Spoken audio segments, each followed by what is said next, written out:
So if you've been following my recent videos, you would have noticed that I've got a new piano plugin. It's the Spitfire Originals Felt Piano. It's a piano plugin that sounds beautiful and looks aesthetically beautiful as well. Now, a little over a year ago, I made a video where I took my favorite piano plugin, the Imagiro Piano, and made an entire beat using just sounds from that piano plugin. So that's what I want to do in this video. I'm gonna take the Spitfire Originals Felt Piano and try to make a dreamy lo-fi beat utilizing just sounds from that plugin. Let's get into the video. So this is the Originals Felt Piano. Looks a lot like the Labs plugin, but that is the usual interface of Spitfire. And these are the presets that you have. I guess the most utilized two sounds are the ribbon reverb and the up close. Ribbon reverb is basically the piano plugin with the reverb, and up close is the piano plugin without the reverb. So that's what we're gonna start with. I'm gonna choose the up close piano and try to make a chord progression. 65. I think I've got a piano progression in mind. Let's just lay that down first.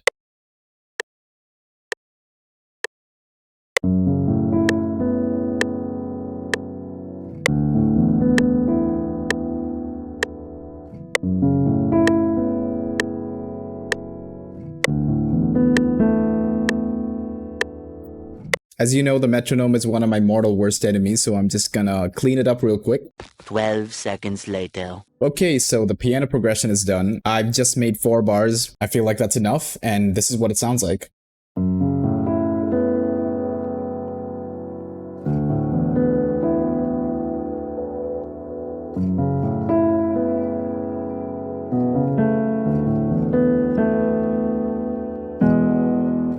I didn't make a lot of changes from the original recorded version that you guys saw. I just added these 3 notes over here, like a fill or something, just for a bit of variation. And for the effects, I added an EQ to cut out those low mids, and I didn't want the piano to sound muddy. After that, I added the effect rack with a preset called Random Whisper Delays, which I love. It's basically a delay effect. It delays random frequencies throughout the sound. So it kind of does sound like a whisper. It's really cool, especially for like ambient stuff. And then my piano effect chain isn't complete without the OTT. I added on all my pianos. It just gives a certain type of texture to the pianos that I just really love. And then I have the wider. Now I'm bypassing it till 340 hertz. So that anything below 340 hertz is not going to be widened. It's going to stay in mono. I've also routed the piano channel to the second channel. That's where I've kept the Valhalla Supermassive reverb. And I'm using this fader as like a dry wet knob. And I'm keeping it in the middle because I don't want too much of reverb. So yeah, that is my piano chain. I'm not going to make a second variation of the chord progression because we're not going to make a full song or anything. We're just going to be making like an 8 to 16 bar loop. I'm just going to load up another felt piano. Now, by the end of this video, this instrument rack is going to be filled with Originals Felt Piano. I just hope my CPU can take it. But yeah, let's move on to the next sound. As you can see, they already provide you with pads, piano one-shots. I don't even know what half of these are, to be honest. I think not a lot of external sound design is needed to make a full beat with this. So let's just layer in a piano pad.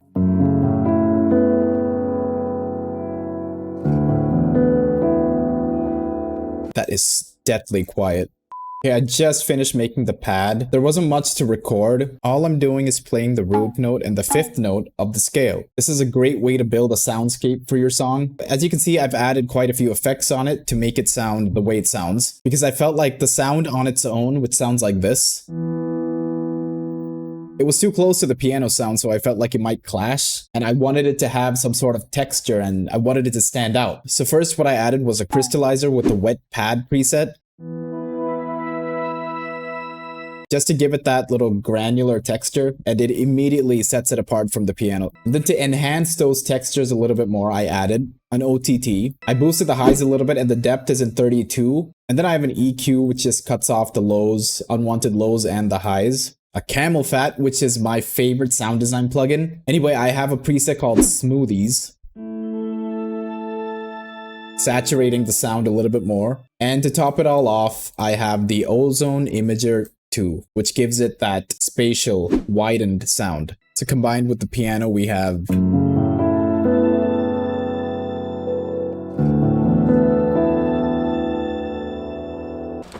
Let's move on to the third Originals Felt Piano. Let's see what else it has. Half and half. What is that?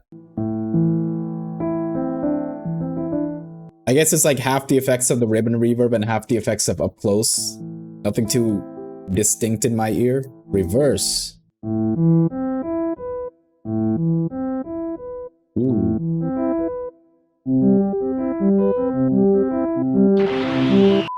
I've added some effects to it. Pretty much the same except for the Valhalla shimmer to add a little bit more of a shimmer.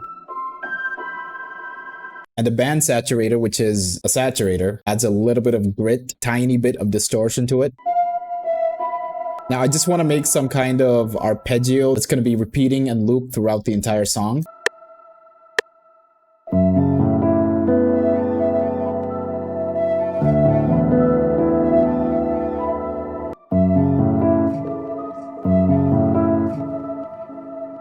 I think the one last thing I would like to add to it is this, currently my favorite effects plugin. It's called Pancake 2. On this left side over here, you can just draw whatever signal you want, and that's the direction the sound is gonna go. So just listen carefully.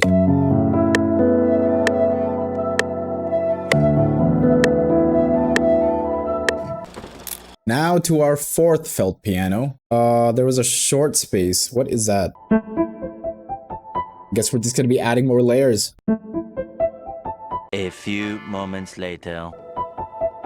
Oh, I have an idea. I'm just gonna record like 3 notes being looped. Now, consolidate this into a sample. Now our sound design opportunities are just gonna open up even more. What's gonna sound reversed? Ooh, I kind of want to keep that. I'll make this unique, flip this back to normal. I like that little melody, counter melody situation that it has going on. I think the best thing I can do is pan one of them to the left and the other one to the right. And now I'm going to mix them both together. So I'll route both of them to the 7th channel. Route to this track only. Route to this track only. Now, whatever effect we add to this, the 7th channel, both the 5 and 6 channels are going to be affected by it. So this will essentially reduce the overall load of your PC. I'll add an OTT for sure. Let's add a tiny bit of reverb. Some granular, textural reverb. That's a word, right? Textural.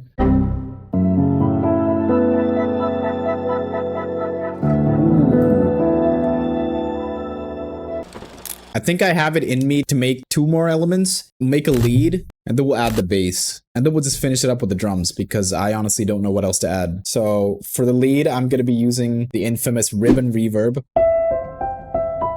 Very reverby.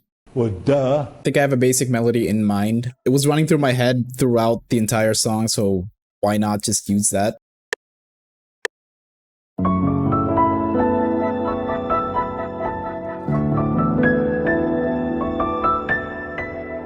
Maybe I should double up the octave.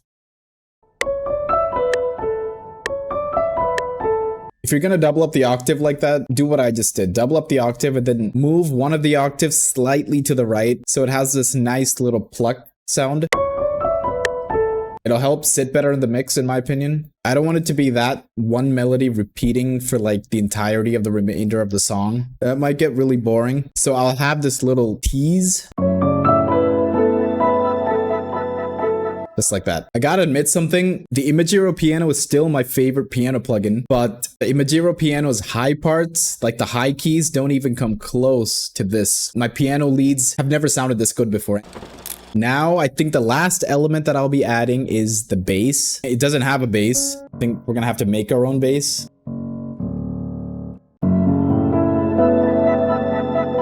So we'll start off with an EQ, cut all the highs. We have to make it mono, so I'm just going to pull this down. OTT with mostly the lows. I did it! I made my first bass. That was actually pretty sick. I didn't think I could pull that off. So I'll just play you a short segment of this for now. And then off camera, I'm just going to add the drums real quick and do a little bit more of mixing. And then I'll show you how the full beat sounds.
you have it. I just made a full beat using that one plugin. Honestly, that was so much fun. Ever since I bought the plugin, I hadn't used it that much. So this video was kind of necessary for me to like get a proper in-depth look at that plugin. I mean, I did spend money on it, so might as well use it, right? If you guys want to go check it out, it's only $30. Surprisingly cheap for a very high quality, beautiful sounding piano plugin. I hope you enjoyed this. Let me know what you think of the speed in the comments. And if you have any doubts about the plugin in general, also let me know. If you're new to the channel, like and subscribe. I do a ton of ambient and lo-fi tutorials every week, so definitely stick around if you're into that stuff. Yeah, I guess that's it. I'll see you next week.